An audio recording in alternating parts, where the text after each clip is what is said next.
샌프란시스코 국제공항에서 한 가족이 마중을 나온 듯 누군가를 기다리는데요.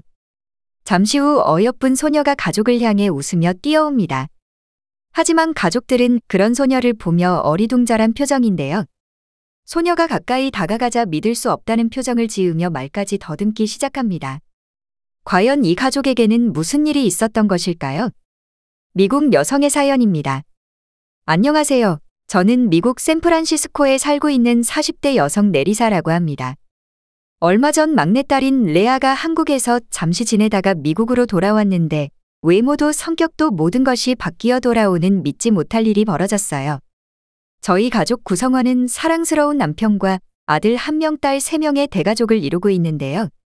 저는 어렸을 때부터 부족함 없이 부유하게 커왔고 외동딸로 살아왔기 때문에 제가 하고 싶은 일이라면 부모님께서 뭐든 시켜주셨지만 항상 바쁜 부모님 때문에 가끔은 외롭다는 생각을 많이 했어요. 형제가 있었다면 참 좋겠다는 생각을 많이 했던 것 같아요. 특히 자상한 오빠가 있는 친구들을 보며 참 부러워했습니다. 그랬기 때문에 결혼을 해서 아이를 낳게 된다면 아이가 외롭지 않도록 최대한 많은 형제들을 만들어주고 대가족을 형성하고 싶다는 생각을 하고 살아왔어요. 남편도 제 의견에 적극 찬성하여 꿈에 그리던 대가족을 이루게 되었습니다. 미국 속담에 바보는 천사도 밟기 두려워하는 곳을 달려서 간다라는 말이 있는데요. 첫째 딸 안나와 둘째 딸 에바를 키울 때만 해도 힘들다는 생각은 했지만 처음 육아를 해보는 저에게는 모든 게 새롭고 보람차다는 생각이 들었습니다. 아무리 힘들어도 아이의 미소를 볼 때면 힘들었던 것은 모두 잊게 되는 마법이었어요. 자상한 남편도 일을 끝마치고 돌아오면 항상 아이들을 돌봐주려고 노력해 주었죠. 그러다 셋째 아들 데이비드가 태어나고 정말 정신없는 삶을 살았는데요. 남자 아이답게 걸음마를 떼고 나서부터는 한눈을 팔면 항상 사고를 치곤 했으니까요. 그러던 와중에 의도하지 않았던 막내딸 레아를 임신하게 되었고 결국 남편과 상의 끝에 베이비시터를 고용하기로 했습니다. 하지만 간혹 들리는 뉴스에서는 베이비시터 때문에 아이에게 문제가 생기는 일들을 많이 보았고 아무에게나 아이를 맡기고 싶지 않아서 고민이었어요.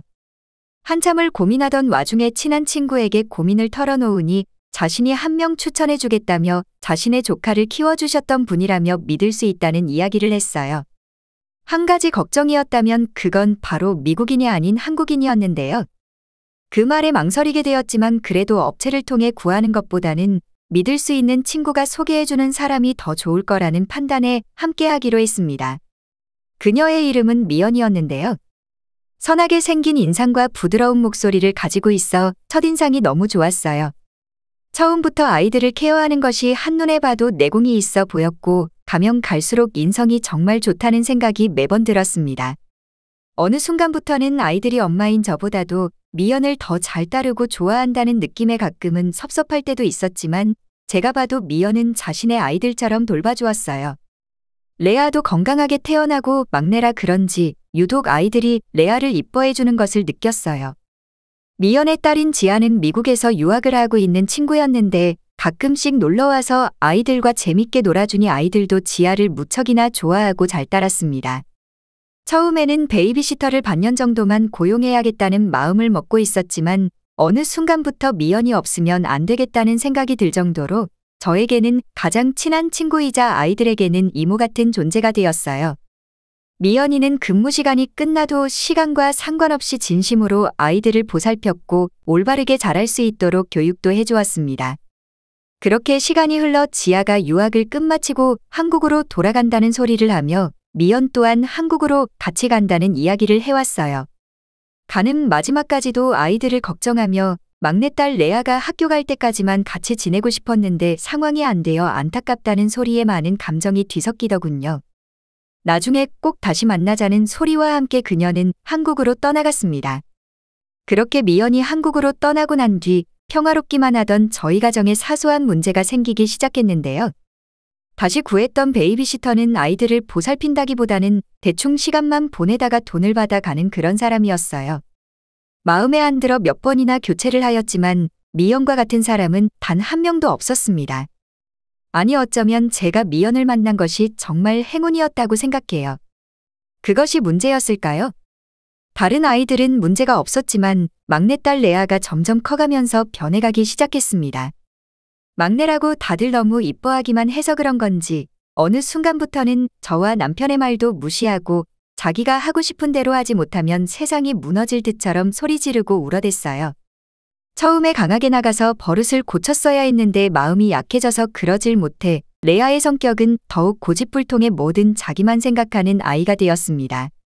아직은 어려서 그런 것일 거라 애써 마음을 다잡으며 올바르게 키우려고 노력했는데요. 제 노력과는 달리 레아는 학교에 입학하고 나서도 더욱 이기적으로 변했습니다. 친구들과 자주 싸우는 것도 모자라서 선생님에게까지 예의 없는 짓을 했어요. 결국 이 문제로 학교에도 여러 번 왔다 갔다 했을 정도로 심각했습니다. 이대로는 안 되겠다 싶어서 전문가에게 도움을 받아보고자 심리센터도 찾아봤고 아이들을 교육하는 상담사들에게도 도움을 받아봤지만 별 소용이 없었어요.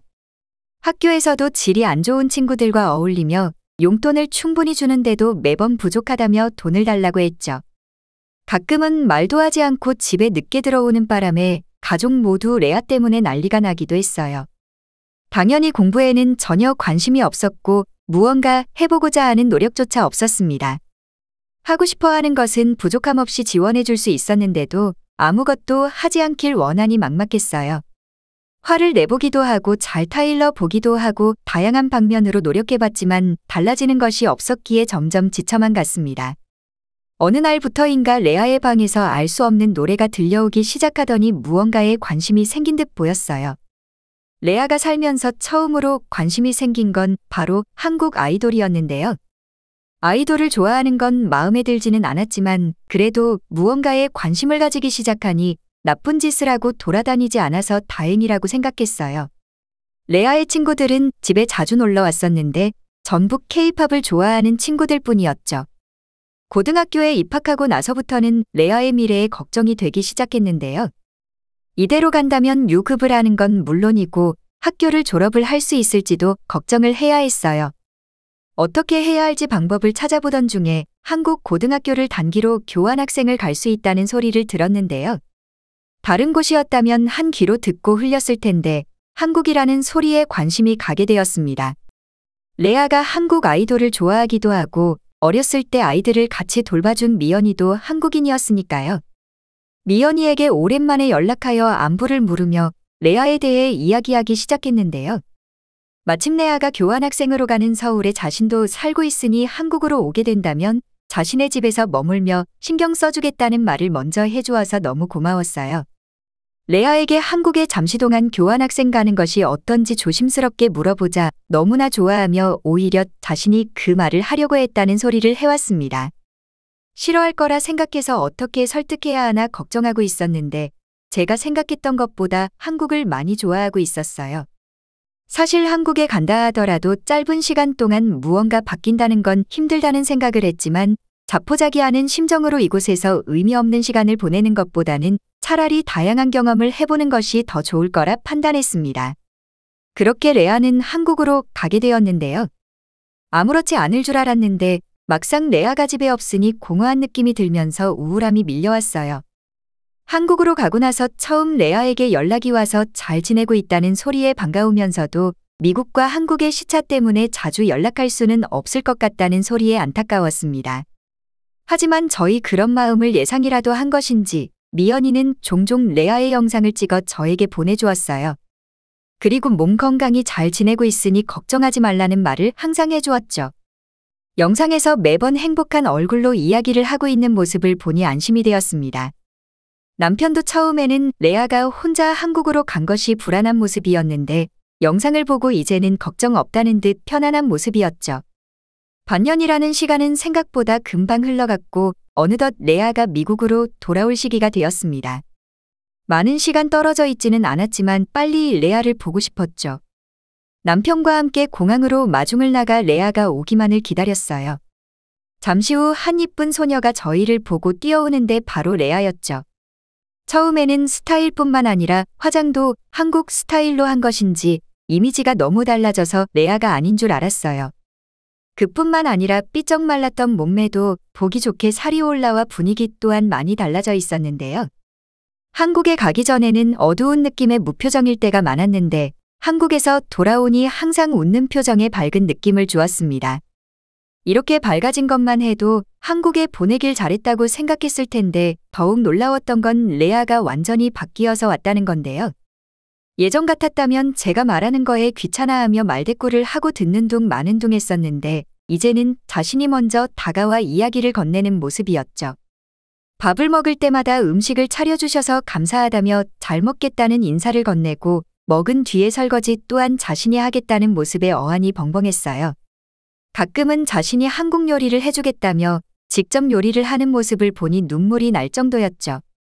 항상 돼지우리처럼 사용하던 방을 더럽게 사용하던 습관은 온데간데 없이 자신이 직접 청소를 해서 깨끗하게 사용하고 밖에 나가지 않을 때엔 절대 씻는 법이 없었는데 이제는 하루에 몇 번씩 씻곤 해요. 어떻게 고작 반년 만에 이렇게 사람이 달라졌는지 신기했어요. 알고 보니 미연이와 함께 지내며 어른을 공경하고 사람들을 배려하는 문화를 배웠고 한국 친구들과 친해지면서 미용에 관심을 가지게 되었던 것이죠. 한국인 친구들은 항상 청결하게 다니고 야채를 많이 먹어서 피부가 정말 좋다는 이야기를 하며 대부분 꿈을 가지고 노력하는 친구들의 모습을 보고 자신도 변했다고 했어요. 이렇게 사람이 한순간에 바뀌는 것이 가능하구나라는 생각이 들면서도 제가 레아에게 강압적인 방식으로 교육을 해서 엇나간 건 아닌지 미안했어요. 레아는 자신의 꿈이 생겼다면서 대학교를 한국에서 다니고 싶다고 말을 해왔는데요. 하지만 처음 레아의 말을 들었을 때는 왠지 모를 서운함이 밀려오며 한국으로 간다면 다시는 미국에 오지 않을 것 같은 생각이 들어 미국에서 학교를 다니며 배우는 것은 어떤지 물어봤죠. 자신이 배우고 싶은 미용은 한국에서 제대로 배울 수 있다고 하며 가족과 떨어져 지내는 건 슬프지만 한국에서 지내는 생활이 마음에 들고 방학이 되면 미국에 오겠단 소리를 해왔습니다. 그렇게 말을 하면서 아빠 휴가 시즌에 맞춰 가족과 다 같이 한국에 여행을 가서 한국을 경험해보면 자신이 왜 이렇게 말을 하는지 알 수 있을 거라며 말을 해와서 저희 가족은 한국으로 여행 계획을 잡았는데요. 레아는 자신의 꿈을 명확하게 꾸고 있으며 미래를 그려나가고 있었습니다. 매번 저에게 한국식 메이크업을 해주고 꿈에 대한 비전을 이야기를 했어요. 레아에게 처음 받은 메이크업이 익숙하지 않아서 어색하고 부끄러워 밖을 나가지 못했는데 친구들과의 약속이 있는 날 자신이 이쁘게 꾸며주겠다고 하는 레아를 뿌리칠 수 없었어요. 레아에게 메이크업을 받고 한국식 스타일로 옷을 입고 약속 장소에 나갔는데 친구들은 바뀐 제 모습을 보고 놀라워하면서도 너무 세련됐다는 이야기를 들었어요. 한국식 메이크업을 하니 인상이 부드러워지고 훨씬 젊어 보인다며 자신에게도 알려달라고 말을 하는 친구들을 보니 어딘가 모르게 뿌듯했습니다. 스타일과 메이크업 전부를 레아가 해주었다는 이야기를 하자 자신도 나중에 레아에게 받아보고 싶다며 저를 부러워했어요. 레아는 한국에 가기 위한 목표가 생기니 그동안 하지 않았던 공부도 열심히 하기 시작했는데요. 여전히 한국 아이돌을 좋아하고 한국을 사랑하는 소녀지만 이제는 그것이 너무 좋아 보였어요. 도대체 한국은 어떤 곳이길래 레아를 이렇게 변화시켰는지 신기하고 궁금하기도 했고 미연이를 오랜만에 보고 감사하다는 인사를 전하고 싶기도 했습니다. 남편의 휴가 시즌에 맞춰 가족 모두 한국으로 출발하게 되었고 그렇게 도착한 한국에서 자신의 가족들과 함께 마중 나온 미연이를 보니 하염없이 눈물이 나왔어요. 아이들도 지아를 기억하고 있었고 지아 또한 여전히 이쁘고 착했죠. 저희는 미연이의 집으로 이동해서 그동안의 안부를 물으며 하루 종일 쉴 새 없이 이야기했는데요. 제가 대접했어야 했는데 미연이는 저희가 온다고 상다리가 부러지게 음식을 차려놨어요. 레아에게는 미안하지만 가끔씩 해주었던 한국 음식하고는 차원이 달랐어요. 반찬의 종류가 너무 많아서 무엇부터 먹어야 할지 걱정될 정도였죠. 첫날부터 레아는 자신이 한국을 소개해주겠다며 언니 오빠를 이끌고 밖을 나갔는데요. 치안이 좋다는 이야기를 들었지만 밖을 보니 조금 지나면 어두워질 듯하여 걱정스러운 마음도 들었는데 미연이는 괜찮다며 아직 그리 늦은 시간도 아니고 위험할 일은 전혀 없다고 말을 해왔죠. 한참 뒤에 들어온 아이들은 상기된 얼굴로 저에게 다가와서 처음 본 신기한 것들을 말해주기도 했어요. 다음 날부터 가족과 함께 이곳저곳을 돌아다녔는데요. 수도인 서울에는 전통과 현대적인 건물이 조화를 이루고 있는 도시의 모습과 산에 둘러싸인 수도의 모습이 정말 아름다웠어요. 한국의 전통 의상인 한복을 입고 김치를 직접 만들어 먹는 체험 또한 즐길 수 있었죠. 미국과는 다르게 사람들이 배려해주는 모습들을 많이 볼 수 있었는데요. 레아가 왜 변해서 왔는지 한국인들을 통해 조금이나마 느낄 수 있었습니다. 매운 음식 때문에 조금은 고생했지만 색다른 경험이었어요. 저녁이 되자 레아를 따라 한강으로 가니 많은 사람들이 그곳으로 나와 있었는데요. 가족들과 함께 나오기도 하고 연인끼리도 나오며 여유로움을 즐기는 사람들이 참 행복해 보였죠. 오랜 시간 여행을 해본 건 아니지만 밤이 찾아와도 이렇게 안전할 수 있는 나라라면 레아가 한국에서 지낸다고 해도 안심할 수 있다는 생각을 했습니다. 한국을 떠나던 날 미연이는 화장품과 한국의 전통적인 선물들을 주며 자신이 다음엔 놀러 가겠다고 마지막까지 저에게 감동을 주었어요. 남편도 한국이 마음에 들었던 것인지 말년에는 한국에서 살아보는 것도 좋겠다며 말을 꺼내왔죠. 미국으로 돌아와서도 한국인들을 만나게 되면 왠지 모를 친밀감이 생겨요. 레아에게 꿈을 심어주고 변화시켜준 한국인들에게 정말 감사하다는 말씀을 드리고 싶네요. 시청해주셔서 감사합니다. 바쁘시더라도 구독, 좋아요 한 번씩 부탁드립니다. 영상 제작에 큰 힘이 됩니다.